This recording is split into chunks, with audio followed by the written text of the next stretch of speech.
Hello and welcome to lesson number 3 of the IELTS Immerse Speaking course. Today's lesson is called Vocabulary Enrichment.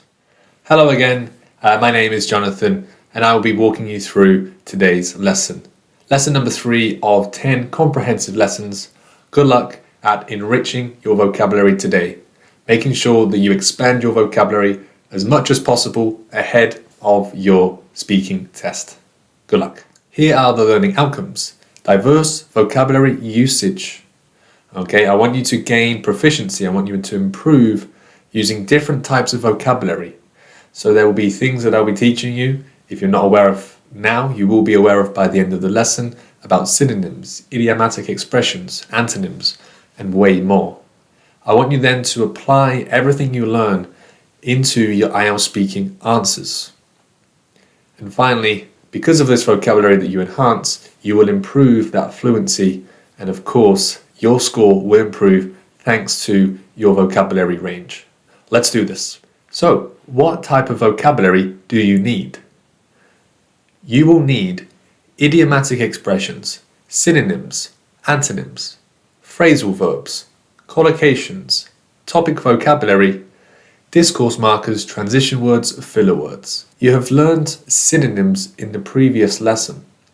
You also learned transition words, but everything else will be new for you. Do you know what they are already? Let's put it to the test. Today's warm-up task, I want you to provide examples of each. So 2 examples of idiomatic expressions, 2 examples of synonyms and antonyms, 2 examples of phrasal verbs, collocations, topic vocabulary, and discourse markers, transition words. If you don't know what they are, that's fine. Please leave the question blank. Alternatively, you could research what they mean or what they are now and find 2 examples of each. As always, throughout my course, I will be giving you about 5 to 10 minutes to do each task.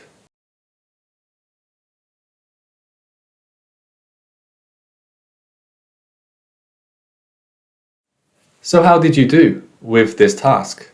What is your knowledge like? Maybe you know what they are, but you just couldn't think of any. That's absolutely fine. This lesson is designed purposely to help you improve your range of vocabulary in all different types of vocabulary. Let's start learning now. Well, first of all, here are the key definitions. So take some notes down on what they all mean.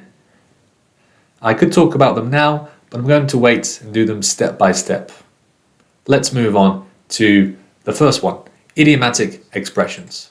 What are they? Well, they're phrases or words with unique meanings that can't be understood from their individual words. For example, break a leg. Now, if someone said to you, break a leg, you may be very confused as to why they are telling you that. The actual meaning has nothing to do with breaking anything or anything to do with your leg. It means to wish someone good luck. Good luck with your performance today. I could say, break a leg with your performance today. Bite the bullet has nothing to do with bullets or biting. It means to face a difficult situation bravely. So these are examples of idiomatic expressions. Why do we use them? Well, its emphasis is to add imagination to our answers, and they can sometimes, but I think most of the time, they actually make your sentence easily understandable. Sometimes it's hard to explain something, and it's actually easier to explain it by just saying an idiomatic expression. They are very important in IELTS speaking. If you can add some of these to your part 1, 2, and 3 answers, it will elevate your IELTS speaking score, particularly in that vocabulary band descriptor. Okay, let's begin with task number 2, to test your knowledge of idiomatic expressions. Don't worry if you're not so familiar with them. Feel free to research the answer if you do not know it instantly. Write down your 4 answers to those questions. Once you have finished, please return back to the video to see if your answers were correct. So, how did you do with task number 2? Let's go through the answers. She was so happy when she received the award. Her dream came true. Replacing so happy, which of the following would be most acceptable? Down to earth, over the moon, at the drop of a hat. If you said B, over the moon, you are correct. She was over the moon when she received the award. Her dream came true. Number 2, I can't believe he agreed to help us at this time. He's been incredibly helpful. Replacing incredibly helpful, which of the following would be most acceptable? A real lifesaver. B, in the nick of time. C, a piece of cake. So, if you chose A, you are correct. I can't believe he agreed to help us at this time. He's been a lifesaver. A real lifesaver, I should say. Number 3. She's always so cheerful. She brings positivity to our office. Replacing brings positivity, which of the following would be most acceptable? A, spill the beans. B, a breath of fresh air. C, a game changer. If you put B, you are correct. Finally, number 4. He always seems to be holding a grudge, and is quick to start an argument with anyone who disagrees. Replacing holding a grudge, which is advanced vocabulary in itself, which of the following would be the most acceptable? Jumping on the bandwagon, a chip on his shoulder, the ball is in your court. Okay? It's a difficult one, but if you went for B, you are correct. Well done. He always seems to have a chip on his shoulder, and he's quick to start an argument with anyone who disagrees. Not an easy one, that 4th one. Well done if you got those questions correct. Now, let's have a look at synonyms and antonyms.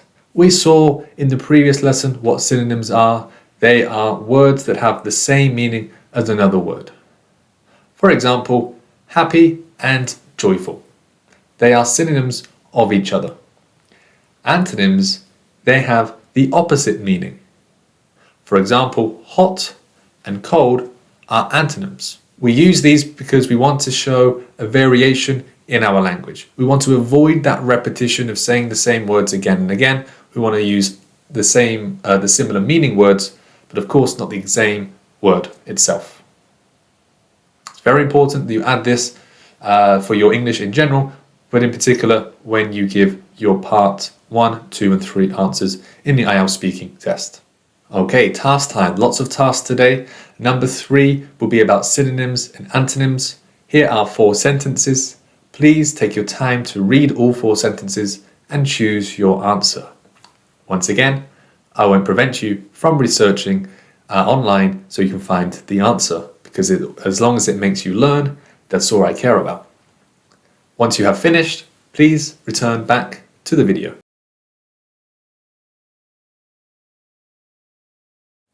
So, how did you do with task number 3?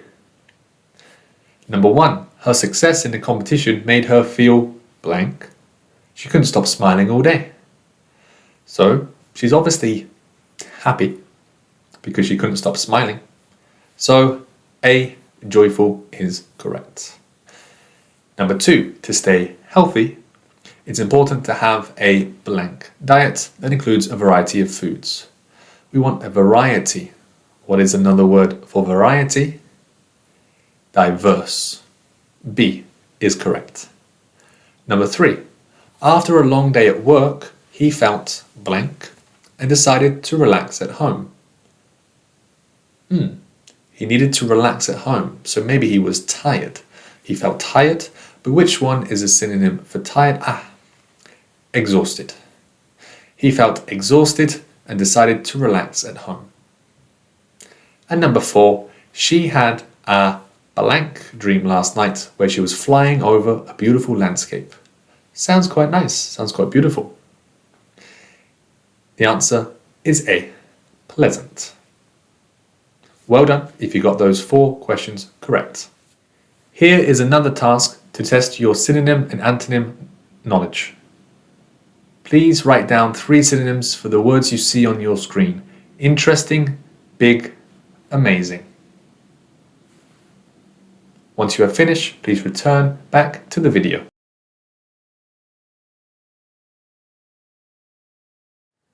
So, how did you do with task number 4? How is your knowledge of the antonyms and synonyms of those 3 words? This is more of a research exercise. There's no right or wrong answers, but there are a list of possible answers. Hopefully with interesting as the synonym, you probably have found something like intriguing or exciting, compelling. As an antonym, maybe you found the word boring or mundane, bland.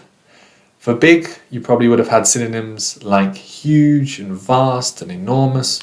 Maybe the antonyms would have been tiny and small and petite. And number 3, amazing, perhaps that you had wonderful, terrific. For the synonyms, for antonyms, you may have had terrible, awful, woeful. Now, let's move on to phrasal verbs. Aha, what are phrasal verbs? Well, they're expressions formed by combining a verb with one or more particles, typically prepositions. What is a preposition? Words like in, on, at, with, for, about, up, down. These are all prepositions. So an example of a phrasal verb, turn off. Turn is the verb, off is the preposition. And what does it mean? To stop the operation of something. Give up, it means to quit or cease doing something. There are 10,000 phrasal verbs, at least in the English language. More and more being created every day. So we use these once again to sound more native, to add depth to our language, perhaps create more of a casual conversational tone when taking the exam. So when you are taking the exam, make sure you add some phrasal verbs. It does help you demonstrate that fluency and also the understanding of informal language. But even though it's informal, we do use it a lot in business English as well. Okay, let's test your knowledge of phrasal verbs. Task number 5. Have a look at those 4 questions. You have multiple choice once again. I want you to choose the correct phrasal verb. Once you have finished all the questions, please return back to the video. Good luck.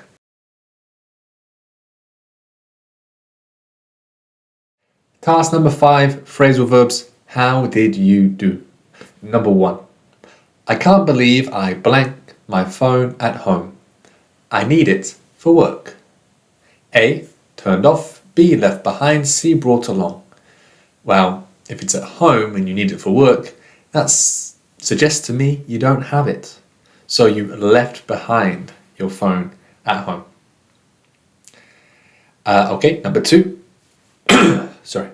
I have to blank this report by the end of the day. Break down, bring up, finish up. What did you choose? If you chose C, you are correct. Finish up this report. Well done. Number 3. We should blank the issue during the team meeting. Bring up, bring along, bring down. If you chose A, you are correct. Bring up. Don't worry if you have some of these wrong. Sometimes there is no logic in them. It's just a case of remembering how we use them and what they mean if we were to convert it from a phrasal verb to a regular verb. Number 4. I need to blank my presentation for tomorrow's meeting. Look up my presentation, brush up on my presentation, look forward to. This one is B again, brush up on. Okay, well done if you got those answers correct. Time for some qualications. What are they?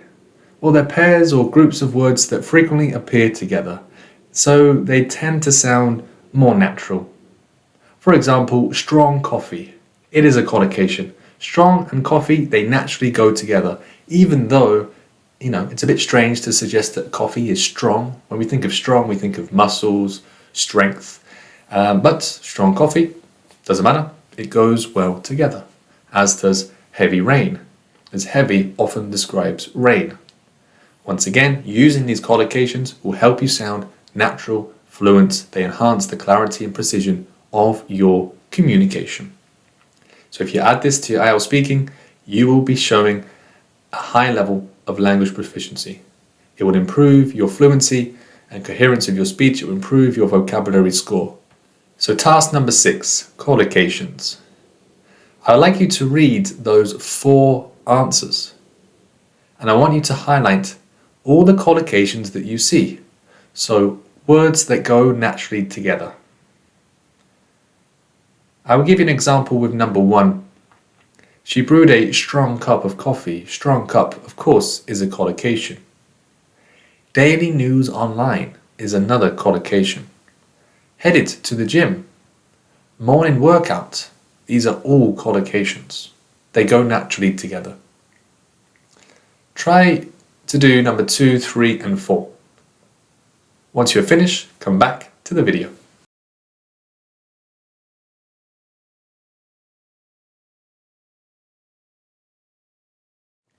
So we went through question 1 together. Let's have a look at number 2. Maybe you would have spotted them. The heavy rain, widespread flooding, temporary closure. Those are all collocations in this answer. Number 3, a heartfelt speech.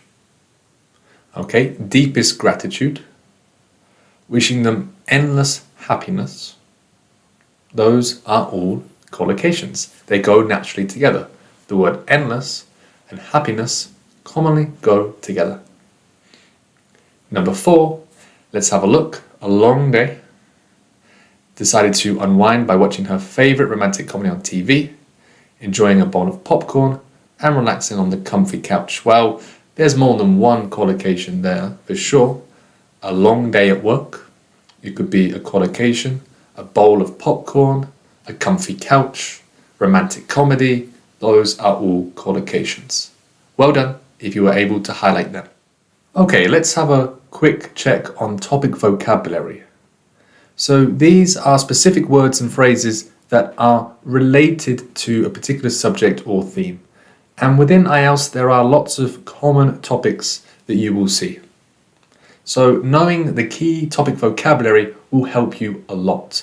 For example, environment is a topic they may talk about, particularly in part 3. And there might be words that would be like sustainable or sustainability, climate change, carbon footprint. They will help you talking about the topic of environment. If it was a topic of technology, maybe other words would help you, like artificial intelligence, digitalization, and cybersecurity. So the more vocabulary that you know, it would help you convey precise and detailed information on that subject.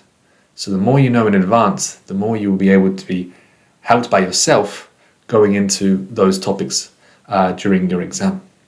The more you practice, the better prepared you will be, the better the score you'll get. We also discussed discourse markers, transition words in the previous lesson. Let's just quickly remind you of those. Common discourse markers include however, in addition, moreover, on the other hand. They indicate contrast, cause and effect, addition. And you've learned this in the previous one, but just remember that this type of vocabulary is important. It is to help your fluency, but the range of transition words that you use would also help you with your vocabulary. Just using the word however isn't going to help you that much. You want to use other terms which mean the same thing, like on the other hand, for example. They provide a structure to our spoken language. They make it easier for listeners to understand us. So they are absolutely crucial to improve your IELTS speaking score. Okay, the final task. Let's bring it all together. So everything that you learned today, let's see if we can apply it and speak and answer an IELTS question.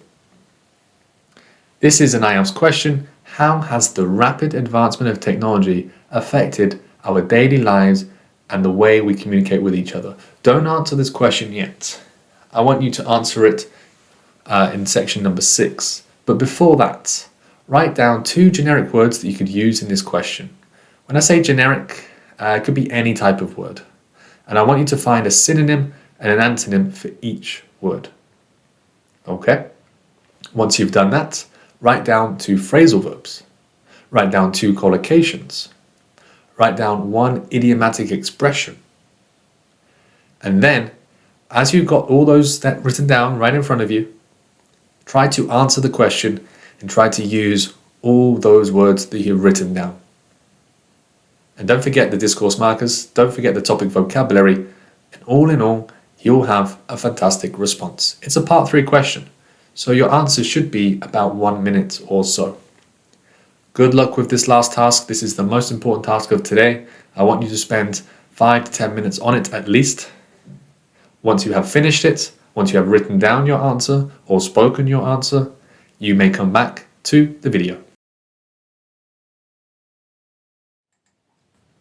Now, well done with your task 7 response. I'm sure it is a great answer.